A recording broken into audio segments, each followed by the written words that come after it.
کہ یہ ماحول اللہ نے ہمیں عطا فرمایا. آپ باہر کا ماحول دیکھیے. میں طلبہ آپ سے مخاطب ہوں اس وقت میں. باہر کا ماحول دیکھیے. باہر دیکھیے کہ بچوں میں کیا حالات بنے ہوئے ہیں. اگر آپ نوجوانوں کی فہرست اٹھائیں, میں اگر اس کورانے کی بات کروں, آپ اٹھائیے فہرست, برا مت ماننا میں جو قرض کرنے لگ گیا ہوں. آگے بڑھیے, آپ گاؤں کے سروے کیجیے. یہ نوجوان بچے جو ابھی 14 سال سے اوپر نکل رہے ہیں, اسکول کو جا رہے ہیں یا کہیں بھی نہیں جا رہے ہیں, یہیں سے نشے کی لت پیدا ہو رہی ہے ان کے اندر. اور آپ اٹھائیے سروے کیجیے, ایک ایک گاؤں میں کئی سو نشیڑی آپ کو مل جائیں گے. اور جس آدمی کو نشے کی عادت ہو گئی, یاد رکھنا اس کی ساری صلاحیتیں تباہ ہو جاتی ہیں. اس لیے کہ نشہ عقل کے اوپر وار کرتا ہے. اٹھاؤ گاؤں کی فہرستیں اور بناؤ محلے محلے کی فہرستیں.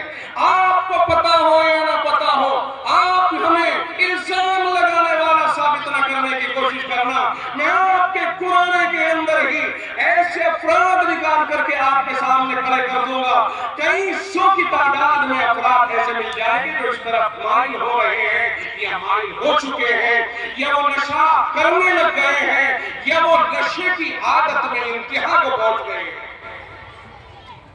کیا ہے آپ کی ذمہ داری ہے, آپ انہیں سمجھائیے. اور سمجھائیں گے جب آپ کے پاس زبان ہوگی, آپ کے پاس مواد ہوگا, آپ کے پاس بولنے کا سلیقہ ہوگا. آج آپ دیکھ رہے ہو یوٹیوب نے سب چیزوں کو سامنے کر دیا, نیٹ اور فیس بک نے سب چیزوں کو سامنے کر دیا کہ اسلام کے مخالفین اپنے بچوں کو, اپنی بچیوں کو ٹریننگ دے دے کر کے انہیں خطابت سکھا رہے ہیں, اور وہ اپنے مذہب کے مبلغ بن کر کے سامنے آ رہے ہیں, اور زور و شور سے وہ اپنے مذہب کی ترویج کر رہے ہیں. وہ کون سا مذہب ہے؟ ہم یہ تقابل نہیں کریں گے. مقابلہ اس کا ہوتا ہے جو برابر کی ٹکر کا ہوتا ہے, اور جس میں ٹکر لینے کی صلاحیت ہی نہ ہو اسے مقابل نہیں کہا جا سکتا ہے. اسلام کا دنیا میں کوئی مذہب مقابل نہیں ہے, اس لیے نہیں ہے کہ اسلام ہی اسلام ہے. اسلام کے مقابلے اتنے مذاہب ہیں, سب دم توڑ چکے ہیں. جناب محمد رسول اللہ صلی اللہ علیہ وسلم نے ایک موقع پہ ارشاد فرمایا تھا, سیدنا موسیٰ علیہ السلام کو, حضرت عمر رضی اللہ تعالیٰ عنہ کو, جب وہ تورات کا ایک نسخہ لیے ہوئے, پرچہ لیے ہوئے پڑھ رہے ہیں تورات کو, اور آقا ان کی طرف نظر کر کے ناراض ہو رہے ہیں, تو آپ صلی اللہ علیہ وسلم نے انہیں دیکھا, اظہار ناراضگی فرمایا. پوچھا کیا کر رہے ہو جی؟ کہا جی تورات ہے جی, تورات پڑھ رہا ہوں. آپ نے ارشاد فرمایا قرآن کریم کے نازل ہوتے ہوئے میری موجودگی میں, جبکہ قرآن اتر رہا ہے رہنمائی کے لیے, فرمایا عمر سن, لو کان موسیٰ حیا لما وسعہ الا اتباعی. اگر آج موسیٰ علیہ السلام بھی زندہ ہوتے تو انہیں بھی میری اتباع کے بغیر چارہ کار نہیں تھا. تو تورات پڑھ رہا ہے. تو جب رب ذوالجلال نے قرآن کریم کے آنے کے بعد اور جناب رسول اکرم صلی اللہ علیہ وسلم کے آنے کے بعد نہ تورات کو معصوم برقرار رکھا, نہ انجیل کو, نہ زبور کو, جو آسمانی کتابیں آئی تھی اللہ تعالیٰ نے خود ہی تو ان کو اتارا تھا اور خود ہی ان کو کینسل کر کے کہہ دیا اب قرآن آ گیا. وَمَنْ يَبْتَغِ غَيْرَ الْإِسْلَامِ دِينًا فَلَنْ يُقْبَلَ مِنْهُ. دین اسلام کو کے علاوہ کو جو آدمی اب چاہے گا, تلاش کرے گا, اس پر عمل کرے گا, ہرگز اس کی طرف سے اس کو قبول نہیں کیا جائے گا. کیا خیال ہے کہ اگر آج قرآن کریم کے علاوہ کوئی تورات اٹھا کر کے, انجیل اٹھا کر کے یا زبور اٹھا کر کے کہے یہ آسمانی کتابیں ہیں, میں ان کے مطابق زندگی گزاروں گا, رب کہتا ہے فَلَنْ يُقْبَلَ مِنْهُ, ہرگز قبول نہیں کیا جائے گا. جب تورات قبول نہیں ہوگی, انجیل قبول نہیں ہوگی, تو اس کے علاوہ دوسرے مذاہب ہو یا دوسری چیزیں ہو کیسے قبول ہو جائیں گی؟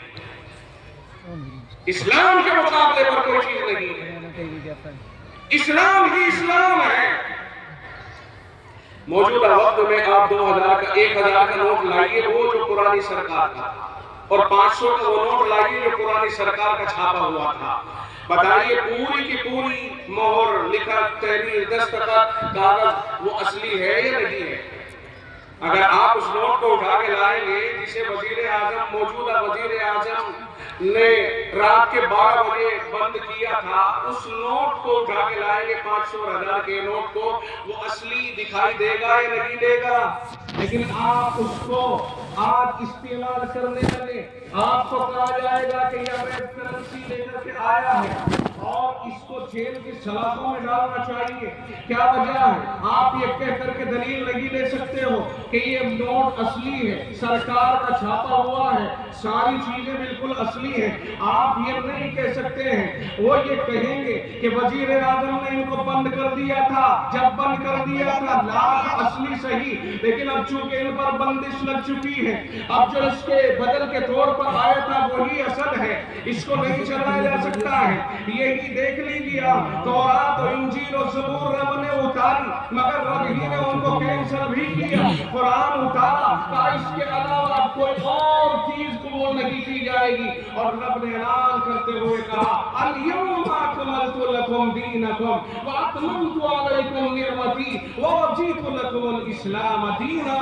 آج میں نے تمہارے لیے دین مکمل کر دیا، آج میں نے تمہارے لیے اپنی نعمت کو مکمل کر دیا. پیغمبری کی نعمت تام ہو چکی ہے، محمد رسول اللہ تشریف لا چکے. ورضیت لکم الاسلام دینا، اور میں نے تمہارے لیے مذہب اسلام کو پسند کر لیا ہے. یہ ہے، اب اس کے خلاف نہیں ہو سکتی. رب نے کہا ان الدین عند اللہ الاسلام، اب تو دین اسلام ہی اللہ کا پسندیدہ دین اور اصل دین ہے. تو میرے بھائی اس کے مقابل تو کوئی ہے ہی نہیں ہے دنیا میں. کوئی دین، کوئی مذہب، کوئی طریقہ قرآن کریم اور مذہب اسلام کے مقابلے پر نہیں ہے. اس لیے ہم مطمئن ہیں الحمدللہ کہ ہمارے پاس جو دین ہے وہ ایک نمبر کا دین ہے، اس میں کوئی شک و شبہ کی گنجائش نہیں. رب نے کہا لا ریب فیہ، اس میں کوئی شک و شبہ کی گنجائش نہیں ہے. اس لیے الحمدللہ مطمئن رہے اور احساس کمتری میں کوئی مبتلا نہ ہو کہ صاحب وہ یہ ہے اور وہ یہ ہے، اجی آج تو اجی ہم کیا ہیں، اجی ہمارا نہیں. آپ ہی کا سب کچھ ہے، آپ ہیں تو دنیا باقی ہے، آپ نہیں ہیں تو دنیا ختم ہو جائے گی. اس لیے کہ قرآن کہتا ہے وما خلقت الجن والانس الا لیعبدون، میں نے جن و انس کو عبادت کے لیے پیدا کیا ہے. معلوم ہوا کہ یہ کائنات عبادت کی وجہ سے ٹھہری ہوئی ہے. اور سنو، توجہ کرو، عبادت علم سے ہوگی اور علم عالم کے ذریعے آئے گا. معلوم ہوا دنیا عالموں کی وجہ سے ٹھہری ہوئی ہے. میرے بھائی، اور عالم اسے کہتے ہیں جو قرآن و حدیث کو جانتا ہے. پتا چلا قرآن و حدیث کی تعلیم کی بنیاد پر دنیا ٹھہری ہے. جب یہ نہیں ہوں گے تو کچھ بھی نہیں ہوگا.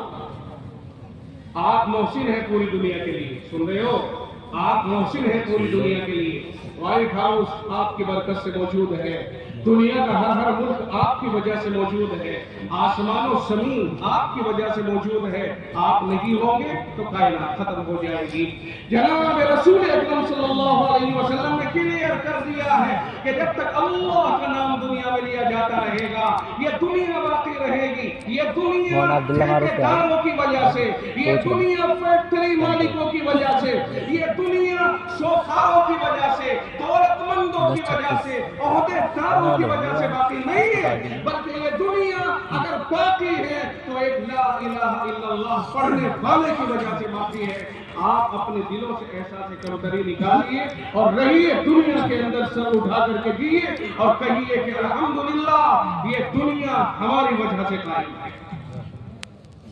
ہم آپ کو تکبر میں مبتلا ہونے کی دعوت نہیں دے رہے ہیں، ہم آپ کو آپ کی حقیقت یاد دلا رہے ہیں کہ کسی ایسے کے سامنے آپ کو جھکنے کی ضرورت نہیں ہے جس کے اندر کچھ بھی نہیں ہے سوائے اللہ کی دشمنی. قرآن کریم نے کہہ دیا